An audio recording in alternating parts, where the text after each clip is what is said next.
Hi viewers, welcome to this channel. So JNTK అయినా JNTA అయినా JNTGV అయినా power system analysis JNTHకి వచ్చేసరికి ఎదవరికి power system analysis ఉండేది, CMPS అని ఉండేది. ఆ తర్వాత ఇప్పుడు PSOC అను రెండు కలిపి PSOC చేశారనమాట. సో వాళ్ళకి పవర్ సిస్టమ్ అనాలిసిస్ వరకు ఇందులో ఉపయోగపడుతుంది.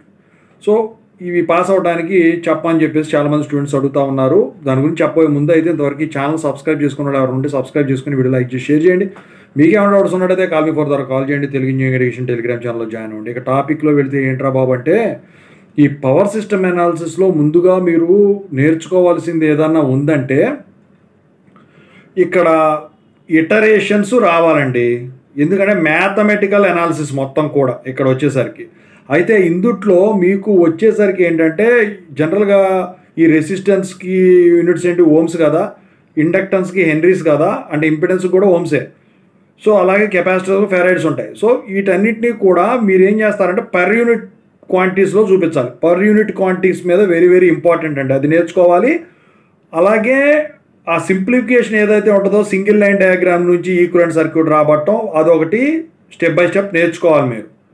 ఓకేనా? సో అవి ఏ బుక్ అయితే కరెక్ట్గా క్యాలిక్యులేషన్స్ కానీ స్టెప్ బై స్టెప్ కరెక్ట్గా ఇస్తుందో అలాంటి బుక్సే ఫాలో అవ్వండి. ఓకేనా? సో అవి రెండు very very important. Reactance diagrams very very important.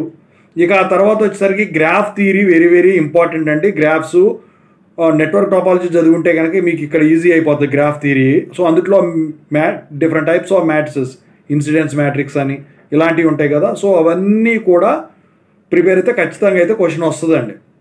అయితే ఇక్కడ మీరు మెయిన్గా కాన్సన్ట్రేషన్ చేయాల్సింది అల్గారిథమ్స్ మీద. Algorithms, flow charts. So Newton Raphson method, Gauss Seidel method, ఇంకా వచ్చేసరికి ఉంటాయి కదా, 4 టైప్స్ ఉంటాయి మొత్తం. సో అవన్నీ కూడా మీరు చూసుకుంటే ఫాస్ట్ డీకపుల్డ్ మెథడ్ అని, డీకపుల్డ్ మెథడ్ అని, సో ఇవన్నీ కూడా వెరీ ఇంపార్టెంట్. ఆ 4లో 2 ఖచ్చితంగా ఇస్తాడు. సో అల్గారిథం ప్రిపేర్ అవ్వాలి, ఫ్లో చార్ట్ ప్రిపేర్ అవ్వాలి. ప్రాబ్లం కనుక ఇస్తే ఆ అల్గారిథంను ఫాలో అవుతూ ఎలా డెరైవ్ చేయాలి, ఎలా సాల్వ్ చేయాలి, యూనిట్స్తో సహా మెన్షన్ చేయాలి, సర్క్యూట్స్తో సహా గీయాలి. సో ఇదంతా కూడా చేయాల్సి ఉంటుందండి, నేర్చుకోవాలి. ఇక 3 ఫేజ్ సిస్టమ్స్లో వచ్చేసరికి faults, different types of faults ఏంటి నాకు ఖచ్చితంగా ఇస్తాడు. వాటి మీద ప్రాబ్లమ్స్ ఇస్తాడు, వాటి మీద కష్టంగా ఉంటుందండి ప్రాబ్లమ్స్. ఓకేనా? సో ఇక వచ్చేసరికి గవర్నింగ్ సిస్టమ్ మీద ఏదైనా ఇస్తే మాత్రం అది కూడా చేయాలి. ఇక వచ్చేసరికి ఇందుట్లో మీరు పవర్ ఫ్లో కర్వ్స్ ఉంటాయి. సో ఆ పవర్ ఫ్లో కర్వ్స్ కూడా కంపల్సరీగా ఇస్తాడండి. సింక్రోనస్ రియాక్టెన్స్ అంటే ఏంటి, ఓకేనా, లోడ్ ఫ్లో అనాలిసిస్ అంటే ఏంటి. ఇటరేషన్ మెథడ్కి కనుక మీరు వెళ్ళారంటే టైం అంతా కన్జ్యూమ్ అవుతుంది. ఫస్ట్ ఎప్పుడు కూడా ఇటరేషన్ మెథడ్స్కి వెళ్ళొద్దు. సింపుల్గా అయిపోయే థియరీ క్వశ్చన్స్ ఏవైతే ఉంటాయో అవి సెలెక్ట్ చేసుకోండి. ఆ తర్వాత సింపుల్ ప్రాబ్లమ్స్ ఉంటే వాటిని చూసుకోండి. ఆ తర్వాతే దీనికి రండి. ఓకేనా? సో ఇంతకు మించి బయటికి వెళ్ళరు.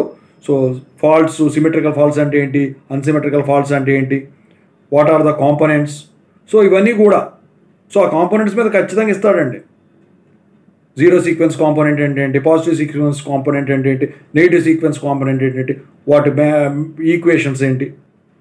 సో ఇలా ఇవన్నీ కూడా మీరు చూసుకోవాల్సి ఉంటుందన్నమాట. సో ఇవి మెయిన్గా మీరు తెలుసుకోవాల్సిన టాపిక్స్ ఈ పవర్ సిస్టమ్ అనాలిసిస్లో. PSVCలో ఒక భాగం అనమాట JNTH వాళ్ళకైతే వాళ్ళ రోజున.